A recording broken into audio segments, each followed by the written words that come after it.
in the heart of a vast and powerful kingdom. A mighty king, known for his love of challenge and conquest, faced a decision unlike any he'd ever made. It was time to choose a queen. Before him stood 3 women, each a potential ruler of the realm. The first was a maiden of gentle spirit, her kindness radiating like the morning sun. The second was a woman cloaked in sorrow, her eyes holding a depth of sadness that stirred a strange pity in the court. And the third, she was different.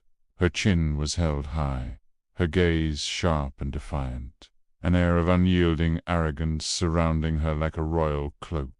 The court whispered, urging him towards the kind maiden, a safe and gentle choice.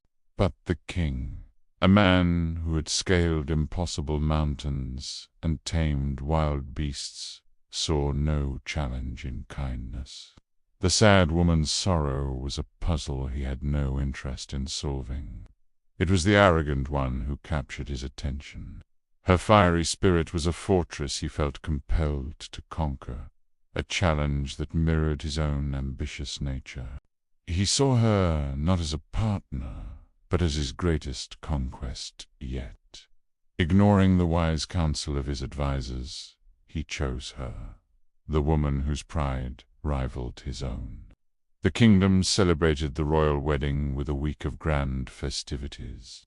The new queen, draped in silks and jewels, walked beside the king, a smirk playing on her lips. The people saw it as confidence, but the king, in his blind ambition, failed to see it for what it was, a quiet, simmering contempt.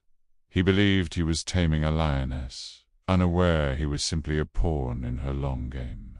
She played her part perfectly, feigning admiration while secretly despising his power, a power she craved for herself.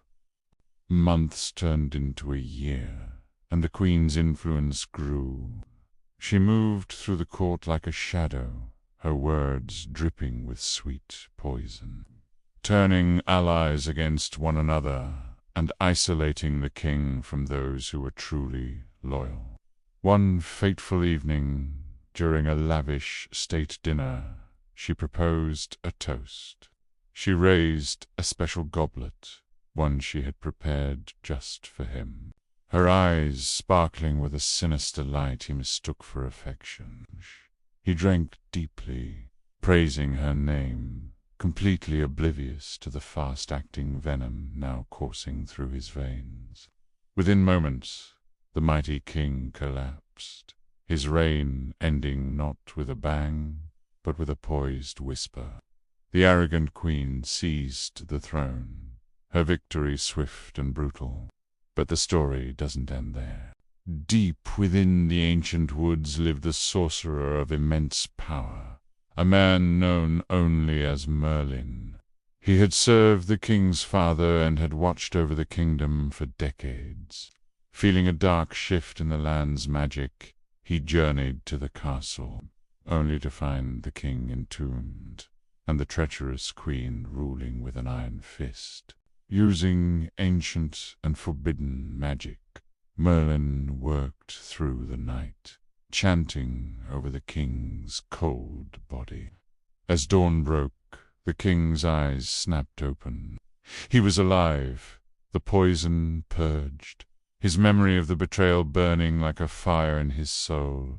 With Merlin's guidance, the king rallied a small, loyal force that had been driven into hiding.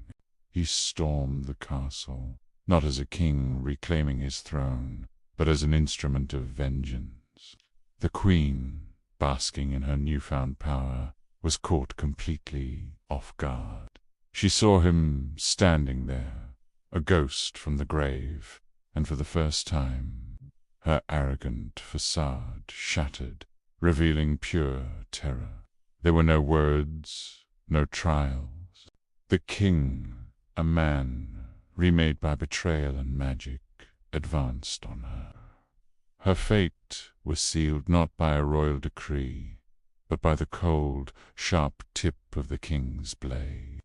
The kingdom was his once more, but it was a victory that left a permanent scar. A grim reminder that the greatest challenges often come disguised as our deepest desires.